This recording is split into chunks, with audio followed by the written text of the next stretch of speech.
जय सिया राम। सब सुख लहे तुम्हारी सरना, तुम रक्षक काहू को डरना। भक्त जब भक्ति में उतरता है तो उसके भीतर ये चाहत होती है, ये इच्छा होती है कि अपने इष्ट के पवित्र लीला धाम का दर्शन करे, वो यात्रा करे, ऐसे पवित्र स्थलों का तीर्थाटन करे। और तीर्थाटन करने के बाद, पवित्र स्थलों का दौरा करने के बाद, ईश्वर का दर्शन प्राप्त करने के बाद भक्त अपने को धन्य समझता है। लेकिन उससे भी ज़्यादा ये भक्ति और प्रेम में जब बढ़ोतरी हो जाती है तो ईश्वर भी भक्त से कहीं ज़्यादा आतुर रहते हैं, व्याकुल रहते हैं भक्त से मिलने के लिए। कई बार ये स्थिति पैदा होती है क्योंकि अपनी ही माया से निर्मित इस संसार में ईश्वर सब कुछ उत्पन्न कर सकते हैं, सब कुछ बना सकते हैं, सब कुछ पैदा कर सकते हैं। लेकिन एक चीज़ की कमी हमेशा रह जाती है ईश्वर के लिए भी। ईश्वर हमेशा मानव हृदय के प्रेम के भूखे रहते हैं, इसकी पूर्ति वे स्वयं भी नहीं कर पाते।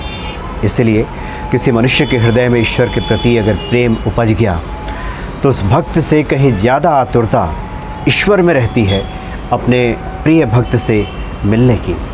बाबा नीम करोली जी महाराज अक्सर ये बातें दोहराया करते थे। बातें सिर्फ दोहराते ही नहीं थे बाबा जी, बल्कि अपने लीला के माध्यम से उसको चरितार्थ भी किया करते थे। एक बार की बात है, बाबा नीम करोली जी महाराज नैनीताल में लीला माई के यहाँ ठहरे हुए थे। लीला माई बाबा जी की अनन्य भक्त हुआ करती थी और वहीं से कुछ आगे दूरी पे बाबा जी की एक और भक्त रहती थी जिनका नाम था श्रीमती गुरुप्रिया जी। गुरुप्रिया जी एक बार एकादशी के दिन मंदिर जा रही थी। रास्ते में उन्हें पाखान देवी मंदिर के पुजारी मिल गए। तो गुरुप्रिया जी ने सोचा कि पुजारी जी को आमंत्रित करते हैं। एकादशी में जो कुछ भी उन्होंने सीधा रखा है, सीधा मतलब जो दान के रूप में जो रखा है, जिन वस्तुओं को, कुछ अन्न पदार्थ है, कुछ खाद्य पदार्थ हैं, उसको वो पुजारी जी को दे देंगी। इसलिए उन्होंने गुरुप्रिया जी ने पुजारी जी को आमंत्रित किया कि आप हमारे घर चलिए। तो पुजारी जी घर आ गए गुरुप्रिया जी के, और जब गुरुप्रिया जी उनको सीधा देने लगी जो उन्होंने रखा था, तो इसको पुजारी जी ने लेने से मना कर दिया और कहा कि नहीं, हम तो आपके यहाँ भोजन करेंगे। तो गुरुप्रिया जी ने भोजन तैयार किया, भोजन बनाया बाबा जी के सामने, यानी जो पुजारी जी आए थे पुजारी जी के सामने परोसा। पुजारी जी ने बड़े चाव से खाया और भोजन समाप्त करने के बाद अचानक पुजारी जी की नज़र दीवार पे गई, ध्यान दीवार पे गया। तो उन्होंने देखा कि बाबा नीम करोली जी महाराज की एक तस्वीर वहाँ पे लगी हुई है। तो पुजारी जी ने तुरंत छूटते ही कहा गुरुप्रिया जी से कि किसकी तस्वीर लगा रखी है तुमने, ये कौन है, ये तो पाखंडी है। इस तरह की बातें उन्होंने कह दी पुजारी जी ने। अब गुरुप्रिया जी को बहुत बुरा लगा, कहा कि जो उनके आराध्य हैं, जो उनके इष्ट हैं बाबा नीम करोली जी महाराज, उनके बारे में कोई ऐसा कहे, ये तो असह्य है, ये तो अस्वीकार्य है। ऐसे व्यक्ति को तो तुरंत यहाँ से हटाना चाहिए। लेकिन उनके अपने कुछ संस्कार थे, उन्होंने बर्दाश्त किया और मन ही मन ये सोचा कि पुजारी जी को वे भोजनोपरांत भोजन करने के बाद 10 रुपया देने वाली थी। अब 10 रुपया बिल्कुल नहीं देंगी, सिर्फ 1 रुपया देंगी। चूँकि नियम है ऐसा कि पुजारी को भोजन कराया है तो दक्षिणा स्वरूप कुछ देना होगा। 1 रुपया देंगी, 10 रुपया तो नहीं देंगी। और ऐसा ही उन्होंने किया। जहाँ पे उनका बटुआ था, जो तिजोरी थी, वहाँ पे एक रुपये का सिक्का और 10 रुपये का नोट दोनों रखा हुआ था। उन्होंने 1 रुपया उठाया और पुजारी जी को अनमने भाव से दे दिया और एक तरह से चाहा कि ये तुरंत यहाँ से जाएं, क्योंकि जो बाबा नीम करोली जी महाराज के बारे में ऐसे भाव रखता हो, ऐसी बातें करता हो, उसको तो एक पल भी यहाँ ठहरने का अधिकार नहीं है। इस भाव के साथ उन्होंने पुजारी जी को विदा कर दिया। बड़ी अन्यमनस्क हो गई, वो बड़ी दुखी हो गई कि उन्होंने बेकार ही पुजारी जी को अपने घर बुलाया था और भोजन कराया और उन्हें ऐसी बातें सुनने को मिली। महाराज जी के बारे में, बाबा नीम करोली जी महाराज के बारे में ऐसी बातें पुजारी जी करते हैं, तो बड़ी दुखी थी। इसलिए उन्होंने सोचा कि अब तो बाबा जी के दर्शन करेंगी जा कर के, तभी उनका जो दुख है मन हल्का होगा। तो लीला माई के यहाँ ठहरे हुए थे बाबा जी, तो वहाँ पहुँच गई और जब पहुँची वहाँ तो बाबा नीम करोली जी महाराज के बारे में पता चला कि वो कमरे में सुबह से बंद हैं और वहीं अपनी तपस्या कर रहे हैं, वहीं पूजा पाठ कर रहे हैं, किसी से आज मिल नहीं रहे हैं। उन्होंने कहा कि जब भोजन तैयार हो जाएगा तो संध्या काल में मिलेंगे।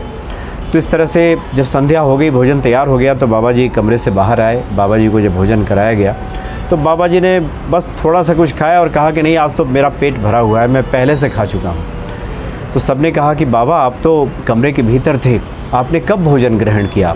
आपके लिए इतने स्वादिष्ट पकवान व्यंजन सब तैयार किया गया है, इसको आप ग्रहण कीजिए। तो बाबा ने कहा कि नहीं, आज तो गुरुप्रिया ने छक करके मुझे भोजन करा दिया है, मैं तो खाकर अघा गया हूँ, मेरा पेट भर चुका है।